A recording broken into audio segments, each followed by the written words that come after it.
21 শতকের ভয়াবহ এক দানবের নাম হলো শেখ হাসিনা। আরো যারা বলেন ঠিক কিনা? বিগত জালেম ফেরাউন দুনিয়া থেকে বিদায় নিয়েছে, তার নাম আর কেউ রাখে নাই। নমরুদ বিদায় নিয়েছে, তার নাম আর কেউ রাখে নাই। আবু জেহেল বিদায় নিয়েছে, তার নাম কেউ রাখে নাই। শেখ হাসিনার এই নাম ঘৃণা করেও হয়তো আগামী 100 বছর এই নামের উপর ধিক্কার দিয়ে এই জাতি কোনো নাম রাখবে না। আরো যারা বলেন ঠিক কিনা? আর বিরল ইতিহাস তোমরা সৃষ্টি করেছো। ফেরাউন পালিয়েছে 14 গোষ্ঠী নিয়ে, পালাই নাই। নমরুদ পালিয়েছে 14 গোষ্ঠী নিয়ে, পালাই নাই। আবু জেহেল ক্ষমতার মসনদ ছেড়ে দিয়েছে 14 গোষ্ঠী নিয়ে, পালাই নাই। পৃথিবীতে একটা মাত্র ইতিহাস ঘটিয়েছে, খুনি হাসিনা তার 14 গোষ্ঠী নিয়ে পালিয়েছে। সোনাপুরের সেই পাতি নেতাটাকেও এখন আর চোখের সামনে দেখা যায় না। আরো কথা বলেন ঠিক কিনা? সুতরাং আমাদেরকে বুঝতে হবে, ভালো করে সিদ্ধান্ত নিতে হবে। আল্লাহ চান যা হবেই হবে তা। এই জন্য লক্ষ্মীপুরবাসী আমি আপনাদের কাছে জানতে চাই, ওই আল্লাহর বিধান, রাসূলুল্লাহর বিধান মতো আমরা কি জীবন পরিচালনা করতে চাই? আরো জোরে বলেন চাই। কারা কারা চাই? দুহাত উঁচু করে দেখা।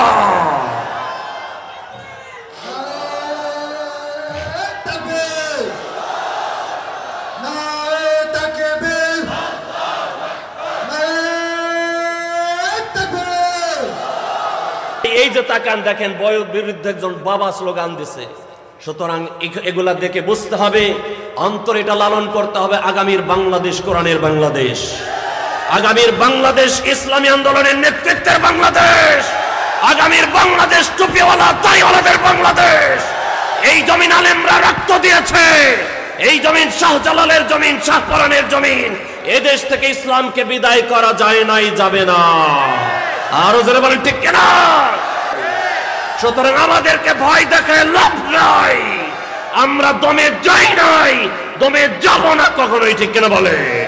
আজকের মাহফিলের প্রধান বক্তা আন্তর্জাতিক খ্যাতি সম্পন্ন মুফাসসিরে কোরআন, নন্দিত মুফাসসির হযরতুল আল্লাম আল্লামা মুফতি আমির হামজা হাফিজাহুল্লাহ। বলেন আলহামদুলিল্লাহ। আল্লাহ পাক তার গোলামকে শরীর কণ্ঠ সুস্থ রেখে জাতির নেতৃত্ব দেওয়ার তৌফিক দান করেন, বলেন আমিন। আপনারা দোয়া করেন প্রিয় ভাই, খুব অল্প সময়ের মধ্যেই যথা বিশ্রামের জায়গায় চলে আসবেন, বলেন ইনশাআল্লাহ। আল্লাহ পাক তার আসার পথকে সহজ করে দেন, বলেন আমিন। সম্মানিত উপস্থিতি, আমার সময় খুব কম, যেহেতু আমরা মূল প্রধান আলোচকের আলোচনা শুনবো, এই জন্য আমরা খুব লম্বা সময় নেব না। আমি খুব অল্প সময়ের মধ্যেই ছেড়ে দেব ইনশাআল্লাহ। তো এই অল্প সময়ে কথা বলার জন্য কোরআন আল কারীমের 16 নম্বর সূরা, সূরা নাহাল এর 90 নম্বর আয়াত আমি আপনাদের সামনে পড়েছি। বিশ্বনবীর জবান নিঃসৃত লক্ষ লক্ষ হাদিসের মধ্য থেকে একটি হাদিসে নববী আপনাদের সামনে পাঠ করেছি। এই আয়াত এবং হাদিসকে সামনে রেখে সংক্ষিপ্ত সময়ে গুরুত্বপূর্ণ একটি বিষয় মেসেজ আপনাদেরকে দিতে চাই। আল্লাহ যেন আমাদের প্রয়োজনীয় কথাগুলো বলার তৌফিক দান করেন, বলেন আমিন। একটু জোরে বলেন আমিন। সুবহানাকা লা ইলমা লানা ইল্লা মা আল্লামতানা ইন্নাকা আনতাল আলিমুল হাকীম। রব্বি শরহ লি সাদরি ওয়া ইয়াসসির লি আমরি ওয়াহলুল উকদাতাম মিন লিসানি ইয়াফকাহু কওলি, বলেন আমিন। সম্মানিত উপস্থিতি, আমরা প্রাণ খুলে স্মরণ করছি, প্রাণ ভরে স্মরণ করছি, বিজয়ের মাস এখনো শেষ হয় নাই।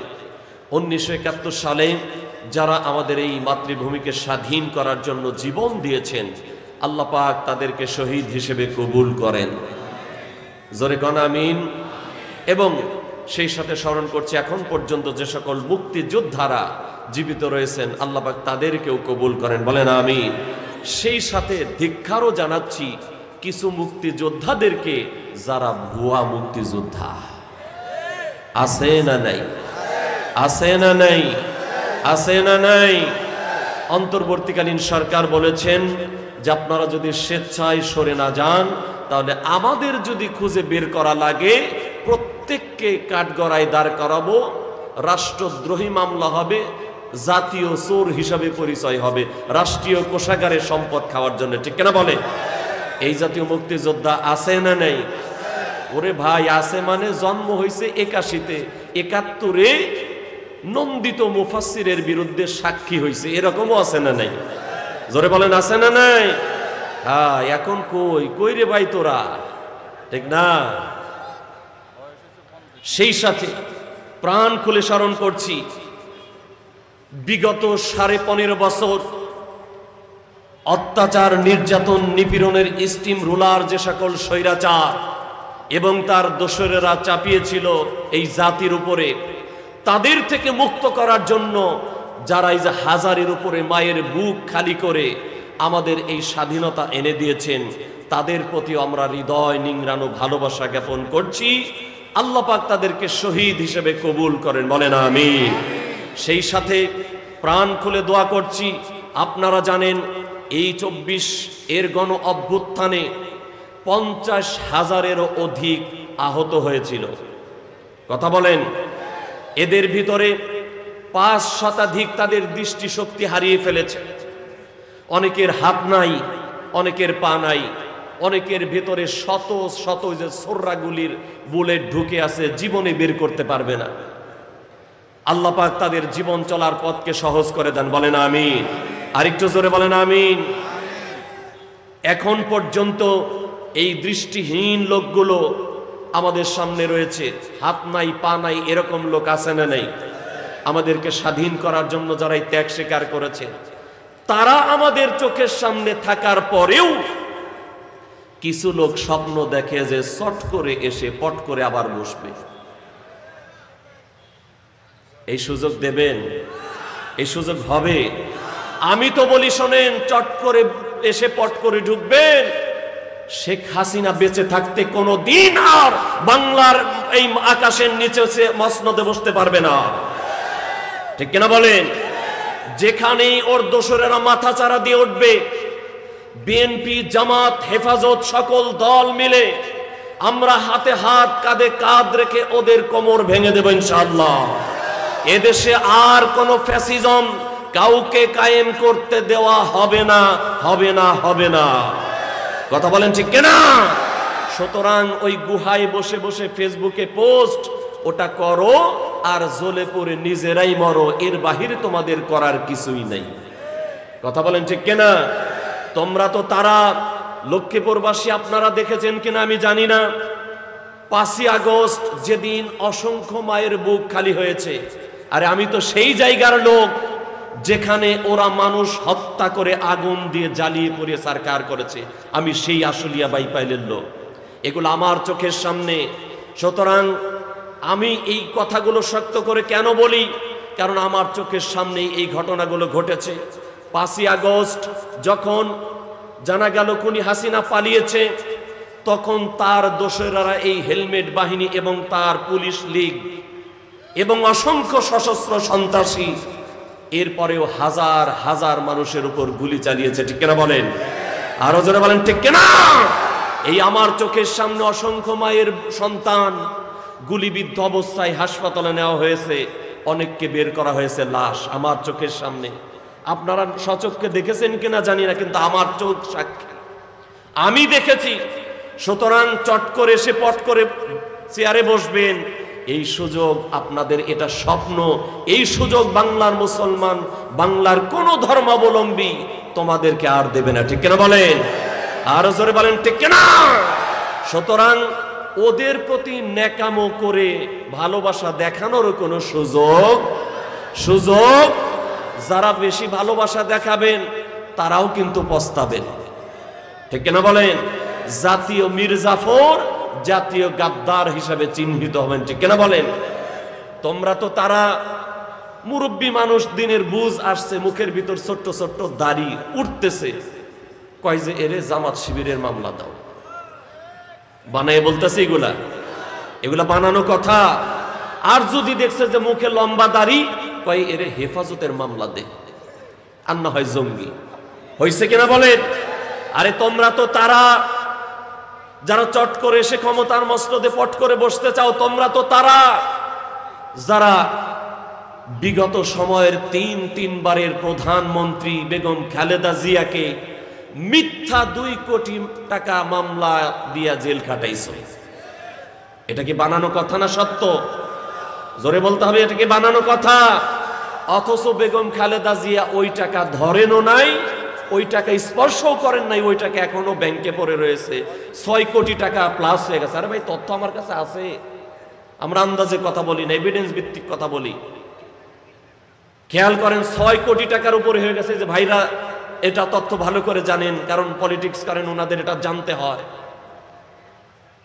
3 বারের প্রধানমন্ত্রী মিথ্যা মামলা দিয়ে তারা জেল খাটাইছো, আর একটা কেন্দ্র থেকে 59 কোটি টাকা লুটপাট করে খাইছো তুমি, তাহাজ্জুদি বেগম, ঠিক না? তুমি আবার আসবে এই দেশে, হ্যাঁ তুমি আসতে পারো, তোমার জন্য দুয়ার খোলা আছে, কাঠগড়া, তারপরে ফাঁসির মঞ্চ। এর বাহিরে কোন জায়গা বাংলাদেশের মানুষ তোমার মতো খুনি আছে না দেবে না। আর ওবায়দুল কাদের চাচা, তোমারও বলতে চাই, তোমারই তো পাশের এলাকাটা, তোমার দোসরের এলাকায় অনেকে আছে, যদিও গা ঢাকা দিছে, ঠিক না? হ্যাঁ, তোমার দোসরেরা তোমাকেও সংবাদ দিয়ে দিক, তোমার জন্য এই 2টা দুয়ার খোলা, একটা হলো কাঠগড়া আর একটা হলো ফাঁসির মঞ্চ। তুমি তো সেই সন্ত্রাসী লিডার, তুমি হেলমেট বাহিনী লুটিয়ে দিয়ে এদেশের অসংখ্য ভাইয়ের বুক খালি করেছো, ঠিক কিনা বলেন? প্রিয় ভাইরা, দুঃখের কথা বললেই তো শেষ হয়ে যাবে। দেখেন,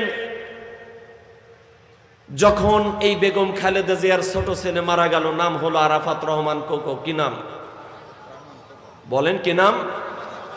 ইতিহাস সব ভোলা যাবে না, ইতিহাস মনে রাখতে হবে। আরাফাত রহমান কোকো যখন মারা গেল, আরাফাত রহমান কোকো মারা গেল, তার বাবা ছিল মেজর। কি ছিল আপনারা জানেন না? কি ছিল? আর্মির মেজর ছিল কিনা? তাহলে আর্মির মেজরের ছেলে, তার মা 3 বারের প্রধানমন্ত্রী, তার ছেলে যখন মারা গেল, তার পরিবার চেয়েছে সামরিক কবরস্থানে তারে দাফন করতে হবে, কিন্তু দিয়েছিল, আপনারা ইতিহাস ভুলে গেছেন। এই যে ইতিহাস ভুলে গেছে, তাইলে এইভাবে যদি ভুলা যান, তাহলে তো আবার আসার সম্ভাবনা আছে। ইতিহাস সামনে রেখে আমাদের পথ চলতে হবে, কথা ঠিক কিনা বলেন? ইতিহাস ভোলা যাবে না। বেগম খালেদা জিয়ার ছেলে, ছোট ছেলে আরাফাত রহমান কোকো মারা গেল, যার বাবাও দেশের প্রধান ছিলেন এবং মেজর ছিলেন আর্মির, তার ছেলেরে তোমরা সামরিক কবরস্থানে জায়গা দাও নাই, গুলশানে তারে মাটি দেওয়া লাগছে। আর এই দেশে বেগম খালেদা জিয়ার ছেলে মেজর জিয়াউর রহমানের ছেলে যদি সামরিক কবরস্থানে জায়গা না পায়, তাহলে তোমাদের তো এই দেশের মাটিতেই জায়গা হবে না, তোমাদের জায়গা হবে তোমাদের মামুর বাড়ি দিল্লি, ঠিক কিনা বলেন? তোমরা তো তারা জগৎ বিখ্যাত নন্দিত মুফাসসির আল্লামা সাইদিকে তোমরা ধর্ষণের আসামি বানিয়েছো। তোমরা তো তারা 13টা বছর জেলখানায় রেখেও তোমাদের চোখে ঘুম ছিল না। সর্বশেষ 2023 14ই আগস্ট তাকে চিকিৎসার নাম দিয়া বিষ প্রয়োগ করে তাকে শহীদ করেছো। জোরে বলেন ঠিক কিনা? তোমরা তো তারা যারা শাইখুল হাদিস ইবনে শাইখুল হাদিস আল্লামা মামুনুল হককে নিজের বউ দিয়া ধর্ষণের মামলার আসামি বানাইছো, কথা ঠিক কিনা বলেন? তোমরা তো তারা দেখতে খুব ছোট কিন্তু বারুদ, ঠিক না? ও টপ টু বটম খালি বারুদ আর বারুদ। আমি একটা হাদিস পড়েছি, ইন্নাল্লাহা লা ইয়ানজুরু ইলা সুওয়ারিকুম ওয়া আমওয়ালিকুম ওয়ালাকিন ইয়ানজুরু ইলা কুলুবিকুম ওয়া আমালিকুম। আল্লাহ রাসূল বলেছেন, এই বিশাল বড় দেহ দেখো না, বাহ্যিক অবয়ব দেখো না, তোমরা দেখো তার ভিতর আর হলো আমল, ঠিক কিনা বলেন? রফিকুল ইসলাম মাদানী দেখতে বিশাল বড় দেহ নাই, কিন্তু ওর পুরাটাই বারুদ, ঠিক কিনা বলেন? এই ছোট্ট আকারের একেবারেই ছোট একজন আলেম, তারেও তোমরা সহ্য করতে পারো নাই, ঠিক না? 3টা বছর তার জেলখানায় রাখছো, শুধু কি তাই? শুধু কি তাই? আরে ও পুলিশের মধ্যে থেকে দৌড়ে কত দূর যাইতো, যখন কোর্টে উঠায় মাথার ভিতরে হেলমেট, কথা কয় না, ঠিক কিনা বলেন? মাথার ভিতরে হেলমেট, হাতে হ্যান্ডকাপ, পায়ের ভিতরে ডান্ডা বেরি। শুধু কি তাই? কোমরের মধ্যে লাগিয়েছে গরুর দড়ি, ঠিক কিনা বলে? আর তোমরা চট করে এসে পট করে ক্ষমতার চেয়ারে বসবা। দুঃস্বপ্ন, কথা কয় না, দুঃস্বপ্ন। আরো জোরে বলেন ঠিক কিনা? তোমাদের স্বপ্ন বাংলার জমিনে আর কোনদিন বাস্তবায়ন হতে দেওয়া হবে না ইনশাআল্লাহ। আল্লাহ কবুল করো, বলেন আমিন। তবে সেই সাথে আমি এই কথাও বলতে চাই, অন্তর্বর্তীকালীন সরকারের মধ্যে যারা উপদেষ্টা রয়েছেন তারা ন্যায় বিচার করেন, ঠিক কিনা বলেন? আমরা দেখতে পাচ্ছি বিচারের অনেক ক্ষেত্রে ত্বরান্বিত হচ্ছে। কেন কেন ত্বরান্বিত হচ্ছে? আর উপদেষ্টা মণ্ডলীর ভিতরে কিছু লোক তো আবার আছে সন্দেহভাজন, আছে না নাই? জোরে বলেন। তাহলে গোটা জাতি একদিকে ওই যার বউরে দিয়া নাটক বানাইয়া সিনেমা বানাইয়া ইনকাম করে খায়, ওই কুখ্যাত ফারুকি উপদেষ্টা হওয়া যাবে না সারা দেশে স্লোগান তুলেছে। স্লোগান তোলার পরেও তার উপদেষ্টা বানানো হলো কেন? কথা বলেন। সুতরাং প্রশ্ন থেকেই যায়, আপনারা যদি একটু ঠিকঠাক করে সব কার্যক্রম না চালান তাহলে ফ্যাসিস্টদেরকে আমরা বিদায় করেছি যেভাবে, তোমাদেরকেও বিদায় করব সেভাবে ইনশাআল্লাহ। আরো কথা বলেন ঠিক কিনা? আল্লাহ তৌফিক দান করো, বলেন আমিন। এবার আসেন, একেবারে কয়েক মিনিট সময় আছে, আমার তেলাওয়াতকৃত আয়াতের দিকে একটু যাইয়া কিছুটা হক আদায় করি। একটু জবান ছেড়ে পড়েন, আউযু বিল্লাহি মিনাশ শাইতানির রাজীম, বিসমিল্লাহির রাহমানির ইন্নাল্লাহা ইয়া'মুরু বিল আদলি ওয়াল ইহসান ওয়া ইতা'i যিল কুরবা ওয়া ইয়ানহা আনিল ফাহশাই ওয়াল মুনকারি ওয়াল বাগই ইয়া'iযুকুম লা'আল্লাকুম তাযাক্কারুন। লক্ষ্মীপুরবাসী, কুরআনুল কারীমের 16 নম্বর সূরা। কত নম্বর সূরা? কথা বলেন। এই নোয়াখালী লক্ষ্মীপুর আলেম ওলামার দেশ, ঠিক না? আপনারা তো এগুলো ভালো করে জানার কথা, টাস টাস করে কথা বলবেন। নাকি চাচার তালে তালে পড়ে গেছেন নাকি আপনারা? হ্যাঁ, চাচার তালে পড়েন নাই তো? হ্যাঁ, আরে কত কথা খালি ভিতর থেকে বাইরে যেতেছে, কিন্তু সময় তো পাইতেছে না। কয় না পালাবো না, ঠিক না?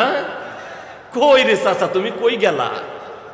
হ্যাঁ, আল্লাহ রাব্বুল আলামিন বলেছেন, এই শোন, অহংকার আমি পছন্দ করি না।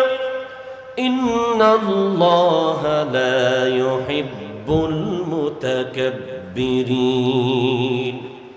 হাবেশ সাপরা আছেন তো নাকি? এই কোরআনে আয়াত আছে তো নাকি? আল্লাহ রাব্বুল আলামিন বলেন, ইন্নাল্লাহা লা ইউহিব্বুল মুতাকাব্বিরিন, নিশ্চয়ই আল্লাহ অহংকারীদেরকে ভালোবাসেন না। অহংকার করেছিল তসলিমা নাসরিন, বোরকার বিরুদ্ধে সে অহংকার করে বলেছিল এটা হলো মৌলবাদীদের কাজ। সর্বশেষ যখন এই জাতীয় বেঈমানটা এদেশ থেকে পালিয়েছে, ওই বোরকা পরেই তার পালানো লাগছে, ঠিক কিনা? স্বৈরাচারেরাও বলেছে পালাবো না, পালাবো না, পালাবো কোথায়? মির্জা ফখরুল সাহেব, আপনার ঠাকুরগাঁওয়ের বাড়ি আছে না, বলছে না? এখন একটু চিরুনি অভিযান চালান দরকার, সত্যি গেল কি না, তাই না? এই জন্য অহংকার করা যাবে না। অহংকার করা যাবে? আরো জোরে বলেন, যাবে। অহংকার করতে পারেন একজন, তিনি কে? জোরে বলেন, আরো জোরে বলেন, তিনি কে? কারণ তার ক্ষমতার কোনো লয় নাই, ক্ষয় নাই। যেমন ছিলেন তেমনই আছেন। হুয়াল আউয়াল ওয়াল আখির ওয়াল যাহির ওয়াল বাতিন, তিনি প্রথম, তিনি শেষ, তিনি প্রকাশ্য, তিনি গোপন। তার আগে কেউ ছিল না, তার পেছনেও কেউ থাকবে না। আমরা প্রতিদিন নামাজ পড়ে আয়াতুল কুরসির মধ্যে পড়ি, আল্লাহু লা ইলাহা ইল্লা হুয়াল হাইয়ুল কাইয়্যুম। মুখস্থ আছে না? পড়েন, আল্লাহু লা ইলাহা ইল্লা হুয়াল হাইয়ুল কাইয়্যুম। অহংকার তো করবেন তিনি, চিরস্থায়ী ক্ষমতার মালিক যিনি। ও লক্ষ্মীপুরবাসী, বলেন তো চিরস্থায়ী ক্ষমতার মালিক কে? আরো জোরে বলেন কে? তাবারাকাল্লাযী বিয়াদিহিল মুলক ওয়া হুয়া আলা কুল্লি শাইইন কাদির। বলেন আল্লাহু আকবার। এই যার হাতে সব কিছুর চাবিকাঠি, তিনি তো অহংকার করতে পারেন, এই জন্য অহংকার করা যাবে না। বাবাজিরা খেয়াল করেন, ভাইরা খেয়াল করেন, কোরআনুল কারীমের 16 নম্বর সূরা সূরা নাহাল এর 90 নম্বর আয়াত আমি আপনাদের সামনে তেলাওয়াত করেছি। আপনারা সবাই জানেন, বিশেষ করে ইসলামী আন্দোলন যারা করেন, ওলামায়ে কেরাম যারা, তারা জানেন কোরআনুল কারীমের এক আয়াত অথবা একাধিক আয়াত অথবা আয়াত সমূহ নাজিল হওয়ার একটা প্রেক্ষাপট থাকে।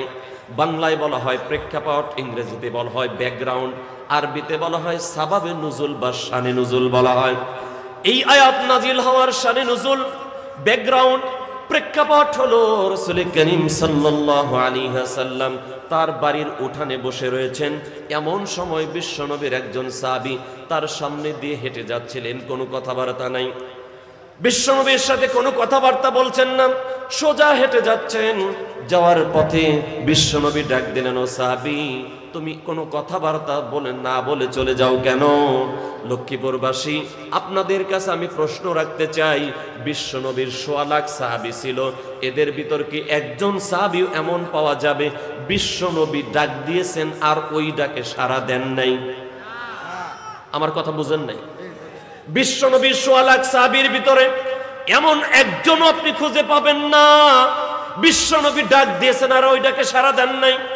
লক্ষ্মীপুরবাসী, সকল নবীদের উত্তরসূরি ওলামায়ে কেরাম বিগত 15.5 বছর স্বৈরাচারদের সময় আমাদেরকে কোরআন দিয়ে হাদিস দিয়ে ডেকেছেন।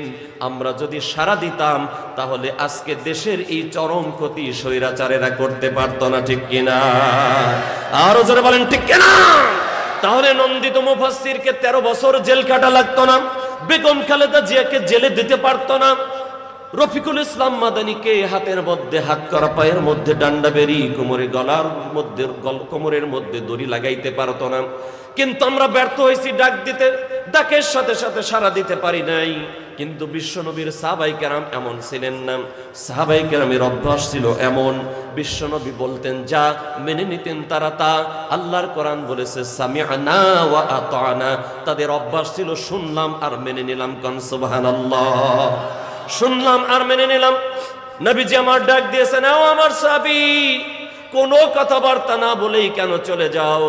সাথে সাথে হার্ট ব্রেক করে দাঁড়িয়ে গেছেন ওই সাহাবী, নাম ছিল তার উসমান ইবনে মাজউন রাদিয়াল্লাহু আনহু। সাথে সাথে দাঁড়িয়েছেন, বিশ্বনবীর দিকে এগিয়ে এসেছেন, অত্যন্ত আদবের সাথে বিশ্বনবীর সামনে বসেছেন। বিশ্বনবী এবার তার সাথে কথা বলছেন। উসমান ইবনে মাজউন তিনি শুনছেন, আবার মাঝে মাঝে বলছেন। ও লক্ষ্মীপুরবাসী, খেয়াল করেন, বিশ্বনবীর একটা অন্যতম আদর্শ ছিল, কারো সাথে যখন কথা বলতেন তিনি বলতেন কম, শুনতেন বেশি। কোন সুবহানাল্লাহ! কথা বুঝছেন? নবীজি কারো সাথে কথা বলতে বসলে তিনি বলতেন কম, শুনতেন বেশি। আর আমাদের অভ্যাস, ওরে ভাই, দুইজন চায়ের দোকানে বইছে মানে খালেদারে চেয়ারে বসায় ফেলাইতেছে আর হাসিনারে নামায় দিতেছে আগেই, তাই না? এরকম হয় কিনা বলেন? আর একজন শুরু করলে আর আমারটা শেষ করে নেই, কি তাই না? মানে আমরা বলতে পারলেই মনে হয় বড় পণ্ডিত হয়ে গেলাম। আল্লাহ রাসূলের সুন্নাতের খেলাফ এটা। বিশ্বনবী বলতেন কম, শুনতেন বেশি। বিশ্বনবীর সাহাবী উসমান ইবনে মাজউন রাদিয়াল্লাহু আনহু এবং নবীজি দুইজনের মাঝে কথোপকথন হচ্ছে। এমন সময় হঠাৎ করে বিশ্বনবী কথা বলা বন্ধ করলেন। আপনাদের কি মনোযোগ আছে না নাই? আছে, আছে। খেয়াল করেন, বিশ্বনবী হঠাৎ করে কথা বলা বন্ধ করলেন, উপরের দিকে তাকালেন, আসমানের দিকে তাকালেন, কিছু সময় উপরের দিকে তাকিয়ে থাকলেন। এরপরে আস্তে করে মাথাটাকে ডান দিকে ঘুরাই নিলেন। ডান দিকে মাথা ঘুরাই নিয়ে ক্ষান্ত হলেন না, আস্তে আস্তে মাথাটা ঝুঁকাইতে লাগলেন। ওই উসমান ইবনে মাজউন রাদিয়াল্লাহু আনহু বিস্ময়ের সাথে অবাক হয়ে, আজীব ব্যাপার, এরকম তো কখনো দেখি নাই। নবীজি কারোর সাথে কথা বললে তার দিকে নিজে ঘুরে বসতেন যাতে বুঝতে না পারে অমনোযোগী হয় নাই। আমার দিকে মনোযোগ আছে বিশ্ব নবীর। কিন্তু নবীজি হঠাৎ করে কথা বলা বন্ধ করে উপরে তাকালেন, ডান দিকে মুখটা ঘোরালেন, আস্তে আস্তে মাথা ঝুঁকাইতে লাগলেন। ওসমান ইবনে মাজউন রাদিয়াল্লাহু আনহু বলেন, আমি দেখলাম বিশ্বনবীর সামনে কেউ নাই, পেছনে কেউ নাই, ডানে কেউ নাই, বামেও কেউ নাই, কিন্তু হঠাৎ কথা বলা বন্ধ করলেন কেন? উপরে তাকালেন কেন? ডান দিকে মাথা ঘোরালেন কেন? আস্তে আস্তে মাথা ঝুঁকাচ্ছেন কেন? আর এমন ভাবে মাথা ঝুঁকাচ্ছেন মনে হলো যেন কোনো শিক্ষক কিছু বলছে, ছাত্র তা বুঝে নিচ্ছে। কান সুবহানাল্লাহ। এইভাবে কিছু সময় পার হয়ে গেল। কিছু সময় পার হয়ে যাওয়ার পরে বিশ্বনবী আবার নিজের মুখটাকে, নিজের মাথাটাকে ওসমান ইবনে মাজউন রাদিয়াল্লাহু আনহুর দিকে ফিরিয়ে নিয়ে আসলেন। আসার পরে ওসমানকে বললেন, ওসমান রে, মন খারাপ করেছো নাকি? ওসমান বললেন, ইয়া রাসূলুল্লাহ, ইয়া হাবিবাল্লাহ, মন খারাপ করি নাই, তবে বিস্ময় প্রকাশ করেছি। আপনি তো ওই নেতা যিনি কর্মীর সব খোঁজ খবর রাখেন, কিন্তু হঠাৎ আজকে কথা বলা বন্ধ করলেন। এরকম তো কখনো হয় নাই। উপরের দিকে তাকালেন, ডান দিকে তাকালেন, মাথা ঝুঁকালেন, কারণটা কি? আমার নবী বিশ্বনবী মুহাম্মদুর রাসূলুল্লাহ সাল্লাল্লাহু আলাইহি ওয়াসাল্লাম বললেন, ওসমান রে, শোনো শোনো, এমনিতেই কথা বলা বন্ধ করি নাই, এমনিতেই উপরের দিকে তাকাই নাই, এমনিতেই ডান দিকে মাথাটা ঘোরাই নাই, মাথা এমনি ঝুঁকাই নাই, এর পেছনে কারণ আছে। ওসমান রে, আমি আল্লাহর নবী, আমি আল্লাহর রাসূল, আমি যা জানি তোমরা তা জানো না, আমি যা দেখতে পাই তোমরা তা দেখতে পাও না। এইমাত্র আল্লাহর পক্ষ থেকে ওহী বহনকারী ফেরেশতা জিবরিল আমিন এসেছিলেন। তিনি এসে আমার কাছে আল্লাহর কোরআনের গুরুত্বপূর্ণ একটি আয়াত নাজিল করলেন। কোরআন আল কারীমের সূরা নাহলের 90 নম্বর আয়াত বিশ্ব নবীর কাছে আল্লাহ তাআলা নাজিল করলেন, যেখানে আল্লাহ রাব্বুল আলামিন বলেছেন, আল্লাহ রাব্বুল আলামিন যা নাজিল করেছেন বিশ্বনবী তেলাওয়াত করে শোনালেন। নবীজি যার উপর কোরআন নাজিল হয়েছে নিজ কণ্ঠে তিনি ওসমান ইবনে মাজউন রাদিয়াল্লাহু আনহুকে তেলাওয়াত করে শোনালেন। নবীজি তেলাওয়াত করলেন, ইন্নাল্লাহা ইয়া'মুরু বিল আদলি ওয়াল ইহসান ওয়া ইতা'i যিল কুরবা ওয়া ইয়ানহা আনিল ফাহশাই ওয়াল মুনকারি ওয়াল বাগই ইয়া'iযুকুম লা'আল্লাকুম তাযাক্কারুন।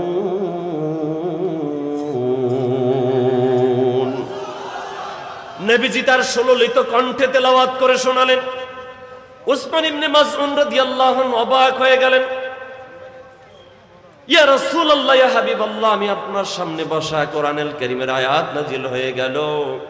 আল্লামা ইবনে কাসির রাহিমাহুল্লাহ তিনি তার তাফসীর ইবনে কাসিরের মধ্যে আরেকটি শানে নুজুল এনেছেন, আরেকটা ঘটনা এনেছেন, সেটা বলার আজকে আর সময় নেই, বলছি না। খেয়াল করেন, নবীজি ওসমান ইবনে মাজউন রাদিয়াল্লাহু আনহুকে বললেন, ওসমান, তুমি কি এর আগে কোনোদিন আমাকে দেখেছো নাকি? আমি কারো সাথে কথা বলতে গেলে, কারো সামনে বসলে তার দিক থেকে মনোযোগ ফিরিয়ে নেই নাকি? ওসমান ইবনে মাজউন রাদিয়াল্লাহু আনহু বললেন, না না, এরকম তো কখনো হয় না, আপনি তো ওই রকম নেতাই না। ও বন্ধু, 15.5 বছরে আমরা নেতা নেত্রী দেখেছি, যখন বিপদে পড়েছে আমরা শুনেছি দরবেশ বাবা যে এদেশের অর্থনৈতিক মেরুদণ্ড ভেঙে দিয়েছে, এই দরবেশ বাবা যে দাড়ি কাইটা নৌকার মাঝে নৌকায় পালাইতে চাইছে, এই দরবেশ বাবা নাকি বলছিল, আপা আমার একটু সাথে নেন। আপা নাকি বলছে, দরবেশ বাবা শোনো চাচা, আপন প্রাণ বাঁচা, আমি আগে বাঁচি, নাফসি নাফসি। ওই যে গণভবনে সবাই আসতেছে, বঙ্গভবনে জনতা, ছাত্র জনতা আসতেছে, যদি আসে আমার পিস পিস করে এমন ভাবে 64 জেলায় নিয়ে যাবে, ভর্তা খাওয়ার জন্য অংশ বিশেষ পাওয়া যাবে না। আরো যারা বলেন ঠিক না, আমার রাসূল এইরকম নেতা নাকি? আরো জোরে বলেন, আমার নবী এমন নেতা ছিলেন। বিশ্ব নবী মুহাম্মদ সাল্লাল্লাহু আলাইহি ওয়াসাল্লাম।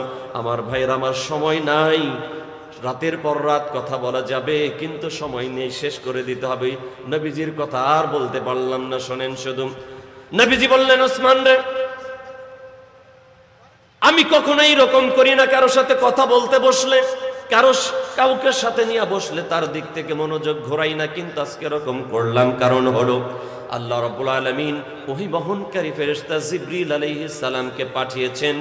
তিনি কুরআনুল কারীমের এত গুরুত্বপূর্ণ আয়াত নাজিল করেছেন, যেই আয়াতের ভিতরে আল্লাহ তিনটা আদেশ করেছেন, তিনটা নিষেধ করেছেন। আয়াতটা এতটাই গুরুত্বপূর্ণ যেই আয়াতটা আমি বুঝে নেওয়ার জন্য তোমার দিক থেকে মনোযোগটা ঘুরিয়ে নিয়েছি। কারণ আল্লাহু আকবার।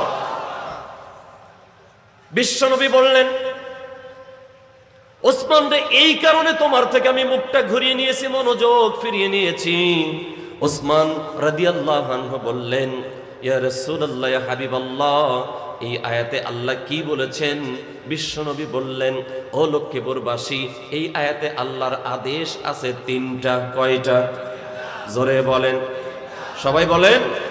আর অভ্যাস করেন না একটু স্লোগান টোগান, সামনে তো স্লোগান দিয়া ভোট পাইয়া ক্ষমতায় যাওয়া লাগবে, আর রাতের ভোট দিনের ভোট রাতে দেওয়ার সুযোগ নেই। জোরে বলেন ঠিক কিনা? আগেই ব্যালট ভর্তি করে রেখে আর ক্ষমতায় যাওয়ার সুযোগ নাই। আগের মতো সেই মজা করে আমার ভাই তোমার ভাই জননেতা অমুক ভাই বলার সুযোগ হবে। বলেন ইনশা, বলেন না ইনশা আল্লাহ। আগে মজা ছিল না? ছিল না? এমন সংস্কৃতি বের করছে, ভোট দিতে গেছে চাচি, কয় চাচি তোমার ভোট তো হয়ে গেছে। এরকম ঘটনা লক্ষ্মীপুরে ঘটে নাই? কয় চাচি তোমার ভোট তো হয়েছে, কয় চাচারটাও তো হয়েছে। চাচি কান্দা শুরু করছে, কয় সর্বনাশ। কয় কিরে সর্বনাশ? আমারটা হয়েছে হয়েছে বাইনা নিলাম, কিন্তু হেরটা হইল কেমনি? হেই তো আরো 10 বছর আগে মরে গেছে। আবার যায় দেখে যে বাড়ি পুলিশ ঘুরে, এসআই আসছে, কয় চাচি চাচার নামে তো মামলা হয়েছে। কি মামলা? কয় মারামারির মামলা, সে গাড়ি জ্বালাইছে। মরা মানুষের নামে এরকম মামলা ছিল না? ছিল না? আরো জোরে বলেন, ছিল কি ছিল না? হা হা হা হা হা, সব আপনারা জানেন, আমার সময় নেই রে ভাই। কত আসিল রে ভাই, খালি মায়ের আর মায়ের, তাই না? আমার ভাইরা বাবাজিরা খেয়াল করেন, এই আয়াত আল্লাহ রাব্বুল আলামিন তিনটা আদেশ করেছেন, তিনটা নিষেধ করেছেন। মোট আল্লাহর নির্দেশ হলো 6টা। কয়টা? জোরে বলেন। সব বলার সুযোগ নাই, একটা পয়েন্টে 2-3 মিনিট কথা বলেই আমার আলোচনা শেষ হবে। 1 নাম্বার যে আল্লাহ আদেশ করেছেন, তিনটা আদেশের একটা হলো আল্লাহ রাব্বুল আলামিন তাও এই আদেশ কি করেছেন সেই কথা বলার আগে বলেন, শোনো শোনো ও দুনিয়ার মানুষেরা, শোনো, কিয়ামত পর্যন্ত যত মুসলমান আসবে, যারা কোরআনের অনুসারী হবে, তাদের জন্য বলছে, শোনো, এই আদেশ আর এই নিষেধ দুনিয়ার কোনো মেম্বারের না, কোনো চেয়ারম্যানের না, কোনো এমপির না, কোনো মন্ত্রীর না, কোনো প্রধানমন্ত্রীর না। এই আদেশ এবং নিষেধগুলো তার, আমাদের সকলের স্রষ্টা যিনি, সবাই বলেন তো তিনি কে? একটু জোরে বলেন, তিনি কে? আল্লাহ রাব্বুল আলামিন শুরুতে বলেন, ইন্নাল্লাহ, নিশ্চয়ই আল্লাহ। সুবহানাল্লাহ কোন? নিশ্চয়ই আল্লাহ ইয়া'মুরুকুম, তোমাদেরকে নির্দেশ দিচ্ছেন। 1 নাম্বার আদেশ হলো বিল আদল, তোমরা ইনসাফ করো, ন্যায় বিচার কায়েম করো, যেটা গত 15.5 বছরে সম্পূর্ণ বিপরীত ছিল। ঠিক কিনা? আর জোরে বলেন ঠিক কিনা?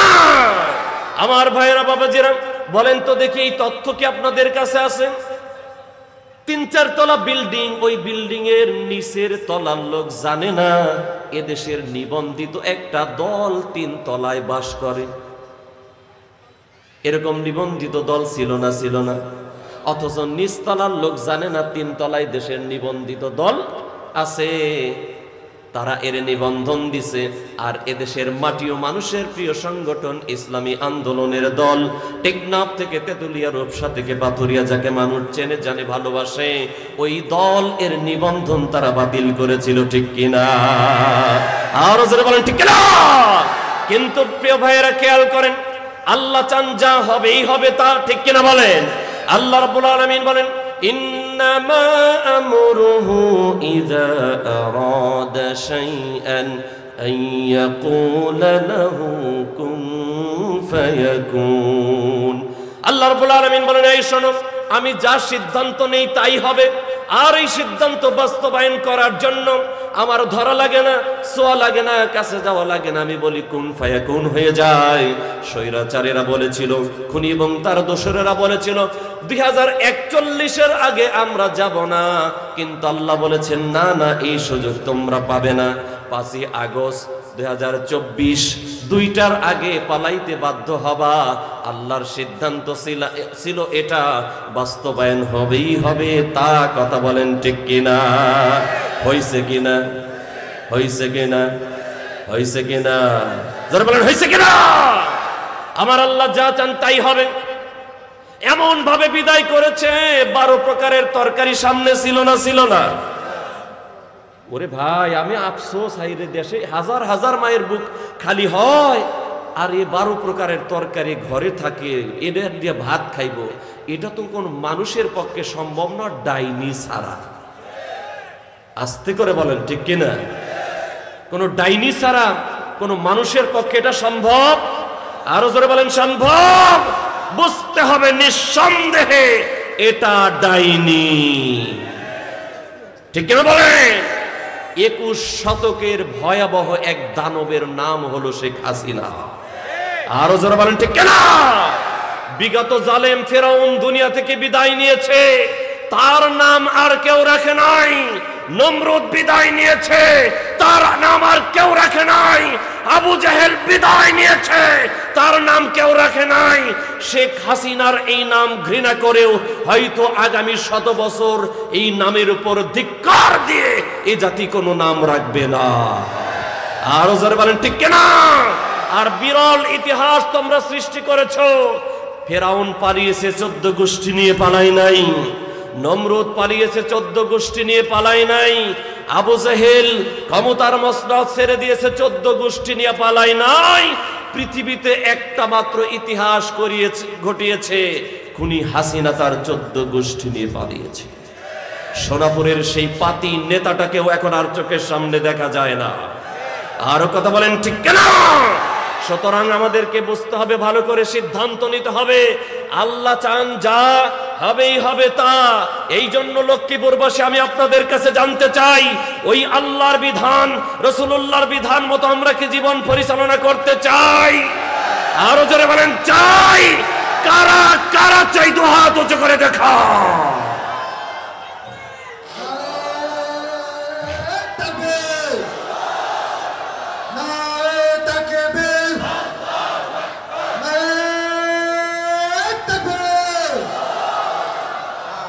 প্রিয় বাবাজিরা খেয়াল করেন, আর মাত্র 3 মিনিট কথা বলবো। কয় মিনিট? 3 মিনিট। একটু খেয়াল করেন। আল্লাহ রাব্বুল আলামিন বলেন, নিশ্চয়ই আল্লাহ নির্দেশ দিয়েছেন ন্যায় বিচার করার। কেমনে ন্যায় বিচার হবে?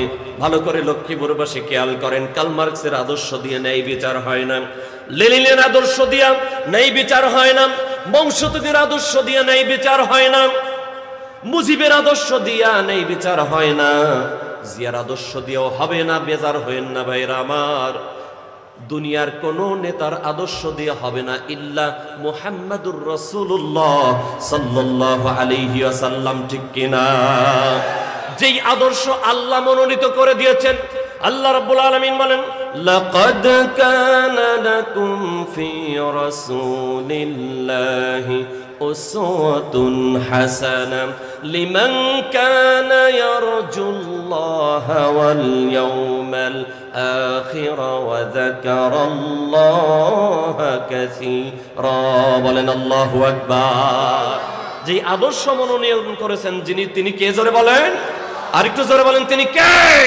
লক্ষ্মীপুরবাসী, আল্লাহর বিধানের বাহিরে গেলে বিপদ আছে না নাই? এই লক্ষ্মীপুরবাসী বলেন তো, আমাদের জাতির পিতা কে? এই যে কথা বলেন, কে জয় বলেন? এই কথা কি হুজুরের না আমাদের? এই কথা কার? আল্লাহ রাব্বুল আলামিন কোরআনুল কারীমে বলেছেন, মিল্লাত আবিকুম ইব্রাহিম হুয়া সাম্মাকুমুল মুসলিমিন। যে মুসলমান তার জাতির পিতা কে? জোরে বলেন। কিন্তু খুনি হাসিনা এবং তার দোসরেরা বানিয়েছিল এক হুক্কা খাওয়া নেতারে। ঠিক কিনা বলেন? আরো জোরে বলেন ঠিক কিনা? আল্লাহর বিধানের বাহিরে গিয়ে কাজ করলে কি হয় দেখেন। আসলে তো আমাদের জাতির পিতা ইব্রাহিম শেখ মুজিব হলো ঘোড়ার ডিম। একটু স্লোগান দেওয়া যাবে? বলেন, জাতির পিতা। বলেন, জাতির পিতা শেখ মুজিব। জাতির পিতা শেখ মুজিব।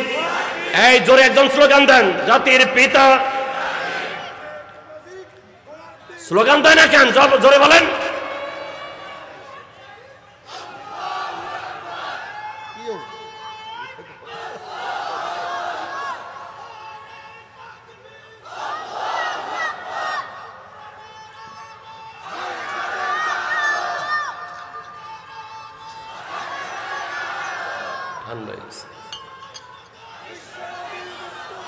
ভাইরা থামেন থামেন, আলহামদুলিল্লাহ বলেন আলহামদুলিল্লাহ।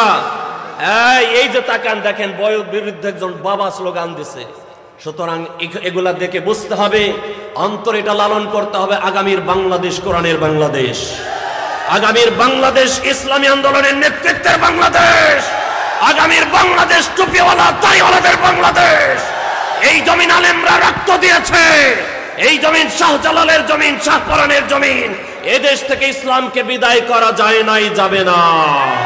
আরো জোরে বলেন ঠিক কিনা? প্রিয় ভাইরা বাবাজিরা খেয়াল করেন, আল্লাহ বলছেন, এই খারাপ লাগতেছে নাকি, বেজার হইতেছেন?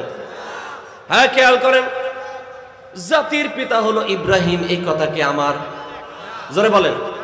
লক্ষ্মীপুরবাসী এই কথায় যদি বেজার হন, আল্লাহ আল্লাহর নামে শপথ করে বলছি, ঈমান থাকবে না, ঈমান থাকবে না। এই কথা আমার না, আল্লাহ। এই হাবেশ সাহেব আছে একজন, হাবেশ হাত তোলেন তো, এই যে পিছনে আছে, এই যে আছে আছে, মিল্লাতা আবিকুম ইব্রাহিম কোরআনে আছে। তাহলে এই কথা কি আমার না আল্লাহ? আরো জোরে বলেন কার এই কথা? আল্লাহর কোরআনের একটা অক্ষর অবিশ্বাস করলে ঈমান থাকবে। আল্লাহ বলেছেন মিল্লাতা, আর মিল্লাত আরবি শব্দ, এর ইংরেজি হলো নেশন, বাংলায় বলা হয় জাতি। সুতরাং মুসলমানদের ন্যাশনাল ফাদার ইব্রাহিম আলাইহিস সালাম। আর তারা বানাইছে কি? কি বানাইছে? রেজাল্ট কি দেখেন, আল্লাহর কোরআনের বিরুদ্ধে গেলে কি হয়? একদিন 5ই আগস্ট পোলাপানের স্লোগান দেয় আর নামায় কয়, কল্লা ধৈরা মারো টান শেখ মুজিব খান খান। আরো জোরে বলেন ঠিক কিনা? প্রিয় ভাইরা খেয়াল করেন, আমরা তার প্রতি ক্ষোভ ছিল না। লেবু বেশি চিপড়াইলে কিন্তু তিতা হয়ে যায়, ঠিক কিনা বলেন? তার প্রতি যে সম্মান বোধ ছিল, তার বেটি এই সম্মানটাই নষ্ট করেছে, ঠিক কিনা? শুধু কি এগুলা ভাঙছে নাকি? কিছু কিছু পোলাপানে জিপার টিপার খুইলে মারছে, তাই না? আবার কিছু কিছু পোলাপান কি করছে, ওই যে মাথাটুক নিয়ে খালে সুবাই, আবার পোলাপানে টিকটকও বানাইছে, কয় দাদার একটু সুবাইতেছি। হয়েছে না? হয়েছে না? ডক্টর ইউনূসকে বাহিরের মিডিয়া প্রশ্ন করছে যে আপনারা এরকম করছেন কেন? কয় তার বাবা সম্মান হানির জন্য, তারে আপনারা জিজ্ঞেস করেন, ঠিক কিনা বলে? সুতরাং এই দায় বাঙালি জাতির কাউরে দেওয়া যাবে না, কোন মুসলমানরে দেওয়া যাবে না। এই সম্পূর্ণ দায় ওই লেডি ফেরাউনের, লেডি নমরুদের, লেডি আবু জাহেলের। এই জন্য সম্পূর্ণ দায়ী হলো সে নিজে, ঠিক কিনা বলেন? কিরে ভাই আফসোস, দেখেন সোনাইমুড়িতে আসছিলাম আমি মাহফিল করার জন্য, আমি আলোচনা শুরু করছি আর খালি স্লিপ শুরু হয়ে গেছে, মানে ফ্যাসিস্টদের সময় স্লিপ শুরু হয়ে গেছে। আর আমি তো ভয় করি একজন রে, কে তিনি বলেন? জীবন মরণের মালিক কি? জোরে বলেন। ওই যে কথা কয় না, কে মালিক? 1 সেকেন্ড থাকতে সারা দুনিয়ার সকল শক্তি মিলেও একটা পশমও বাঁকা করতে পারবে না। এই দৃষ্টান্ত আছে না? আছে কিনা বলেন? আমাদের জাতির পিতা ইব্রাহিমকে দিয়ে আল্লাহ এই দৃষ্টান্ত দিয়েছেন। আগুনের মধ্যে 40 দিন একটা পশম পরে, আমরা তো সেই বাবার সন্তান, জ্বলন্ত অগ্নিতে অঙ্গার হওয়া ইব্রাহিমের সূর্য সন্তান। আমরা ফাঁসির মঞ্চে যেতে পারি, জেলখানায় ঢুকে ঢুকে জীবনের শেষ প্রহর গুনতে পারি, বাতিলের সাথে আমরা আঘাত করতে রাজি নই। সুতরাং আমাদেরকে ভয় দেখায় লাভ নাই, আমরা দমে যাই নাই, দমে যাব না কখনোই, ঠিক কিনা বলে?